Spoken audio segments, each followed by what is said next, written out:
السلام علیکم ورحمۃ اللہ وبرکاتہ۔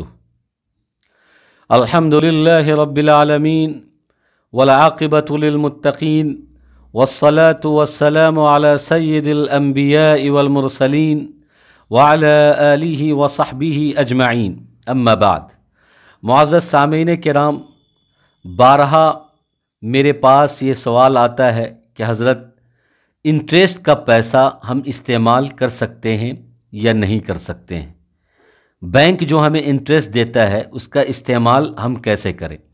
ہم اس کا تسلی تشفی بخش جواب دیں گے۔ آپ کہیں جائیے گا نہیں، ہماری اس ویڈیو کو آخر تک دیکھیے گا۔ اگر آپ میرے چینل سبیل الجنہ پر نئے ہیں تو اس چینل کو سبسکرائب کیجئے، لائک کیجئے، شیئر کیجئے، بیل آئیکن دبائیے تاکہ اس طرح کی مفید معلومات مستقبل میں سب سے پہلے آپ تک پہنچے۔ تو آئیے مسئلہ شروع کرتے ہیں۔ بینک جو ہمیں انٹرسٹ دیتا ہے وہ ایک قسم کا سود ہے، کیونکہ ہم بینک میں جو پیسہ جمع کرتے ہیں اپنی زندگی میں کبھی نہ کبھی کسی نہ کسی درجے میں اس پیسے کو ہم نکال لیتے ہیں۔ اس پیسے پر ہمارا ادھیکار ہوتا ہے، رائٹ ہوتا ہے، ہم اس کو استعمال کر لیتے ہیں، خرچ کر لیتے ہیں۔ جتنا پیسہ ہم بینک کو دیتے ہیں اتنا پیسہ ہم لے لیتے ہیں۔ اس پر جو اضافی رقم انٹرسٹ کی شکل میں ہمیں ملتی ہے اس کو سود کہتے ہیں۔ یہ ایک قسم کا سود ہے۔ کیوں؟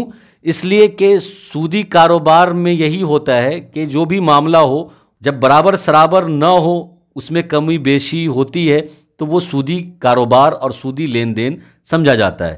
جب بینک کو ہم ایک رقم دیتے ہیں، اس رقم کو ہم کبھی نہ کبھی نکال ہی لیتے ہیں۔ مان لیا کہ ہم نے 50,000 روپیہ دیا، بینک میں جمع کیا، تو پھر 50,000 روپے ہم کبھی نہ کبھی بینک سے نکال کر استعمال کر لیتے، تو جتنا دیا اتنا لے لیا۔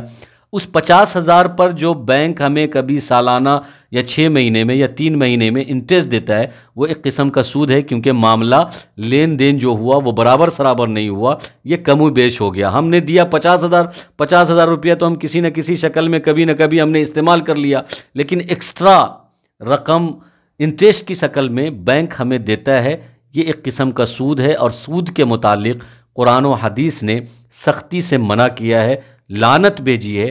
قرآن نے سودی کاروبار سے، سودی لین دین سے منع کیا ہے، اور حدیث نے بھی سودی کاروبار اور سودی لین دین سے منع کیا ہے۔ آئیے قرآن کریم کی ایک آیت دیکھتے ہیں۔ اللہ تبارک و تعالیٰ فرماتے ہیں احل اللہ البیع وحرم الربا، کہ اللہ تبارک و تعالیٰ نے بیع اور تجارت کو حلال کیا ہے جبکہ سود کو اللہ نے حرام کر دیا ہے۔ اور سود وہی ہے کہ جب ہم کوئی لین دین کرتے ہیں اور اس میں برابر سرابر نہ ہو، اس میں کمی بیشی ہو جائے تو وہ سودی کاروبار سمجھا جاتا ہے۔ تو ٹھیک اسی طریقے سے ہم نے بینک میں پیسہ جمع کیا، جتنا پیسہ جمع کیا اتنا ہم نے لے لیا تو یہ برابر سرابر ہے، لیکن جتنا ہم نے جمع کیا اتنا لے لیا اور پھر ایکسٹرا اس پر جو پیسہ ہمیں ملتا ہے تو یہی بیشی ہو گئی، یعنی زیادتی ہو گئی، اور یہ اضافی رقم ہو گئی، تو یہ سود ہے۔ اور قرآن نے منع کیا ہے کہ سودی کاروبار اور سودی لین دین نہ کرو، کیونکہ قرآن کہتا ہے یمحق اللہ الربا ویربی الصدقات، کہ اللہ تبارک و تعالیٰ سود کو محو کر دیتا ہے، مٹا دیتا ہے، ختم کر دیتا ہے، جبکہ خیرات اور صدقے کو اللہ بڑھاتا ہے، تجارت کو بڑھاتا ہے۔ قرآن کریم کی ایک آیت ہے کہ یا ایھا الذین آمنوا لا تأکلوا الربا اضعافا مضاعفا، کہ اے ایمان والو تم سود بڑھ چڑھ کر نہ کھاؤ، کم و بیش کر کے نہ کھاؤ۔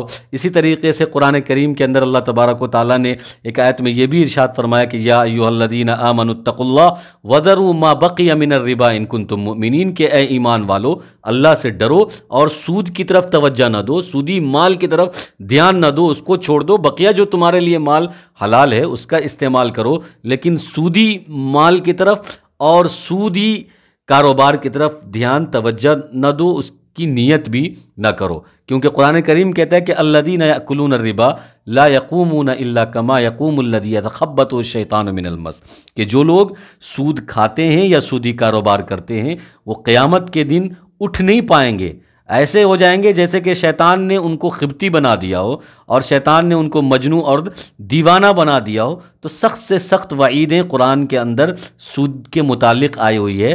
تو ہر مسلمان مومن بندے کو سودی کاروبار سے، سودی لین دین سے مسلمان کو بچنا چاہیے۔ حدیث کے اندر اللہ کے نبی صلی اللہ علیہ وسلم نے منع فرمایا کہ اللہ کی لعنت ہے سود لینے والے پر، دینے والے پر، اس کی وکالت کرنے والے پر، اس کی گواہی دینے والے پر، اس کے لکھنے والے پر، اس میں شریک ہونے والے پر، یا کسی بھی سورس اور کسی بھی طریقے سے اس میں شریک ہونے والے پر اللہ کی لعنت ہے۔ تو سخت سے سخت وعیدیں ہیں، اور ظاہر ہے کہ انٹرسٹ کا پیسہ یہ ایک سود ہے، اس لیے علماء نے یہ فتویٰ دیا ہے کہ انٹرسٹ کا پیسہ اکاؤنٹ ہولڈر خود اپنی ذات میں استعمال نہیں کر سکتا ہے۔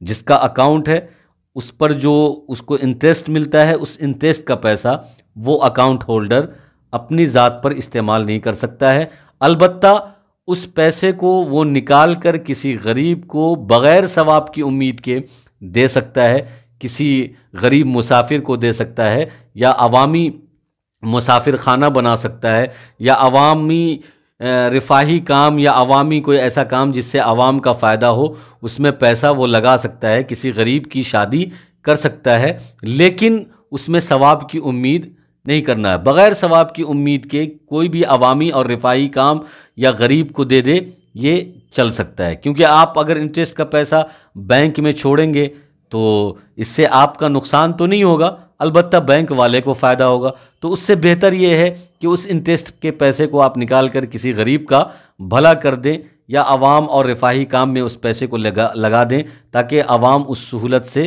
فائدہ اٹھا سکے۔ دوسری بات یہ ہے کہ اس انٹرسٹ کا پیسہ نکال کر ہم انکم ٹیکس ڈپارٹمنٹ میں بھی جمع کر سکتے ہیں۔ اگر کوئی آدمی بہت زیادہ مالدار ہے اور اس کا سیونگ اکاؤنٹ ہے، اور وہ بہت سارا پیسہ جو ہے اپنے بینک اکاؤنٹ میں ڈالا ہوا ہے، اور سالانہ یا 3 مہینے یا 6 مہینے میں اس کو بہت سارا انٹرسٹ ملتا ہے، تو اس انٹرسٹ کے پیسے کا استعمال انکم ٹیکس ڈپارٹمنٹ میں ادا کر سکتا ہے۔ یعنی سالانہ جو سرکار کو ہم انکم ٹیکس دیتے ہیں اور پیسہ دیتے ہیں، تو اس پیسے کا بھی، انٹرسٹ کے پیسے کا بھی استعمال وہاں کر سکتے ہیں، انکم ٹیکس میں دے سکتے ہیں۔ بقیہ ہم خود اس پیسے کو استعمال نہیں کر سکتے ہیں۔ مان لیا کہ ہم نے کسی مسافر خانے میں لیٹرنگ بنا دیا یا ٹیوبل گڑوا دیا، تو سارے لوگ اس لیٹرنگ اور ٹیوبل کے پانی سے فائدہ اٹھائیں گے، لیکن وہ اکاؤنٹ ہولڈر جس کا انٹرسٹ کا پیسہ ہے، جس نے پیسہ لگایا ہے، وہ اس ٹیوبل خانے سے اور لیٹرنگ خانے سے فائدہ نہیں اٹھا سکتا ہے۔ اللہ تبارک و تعالی ہم سب کو عمل کی توفیق عطا فرمائے۔ آمین۔ وآخر دعوانا ان الحمدللہ رب العالمین۔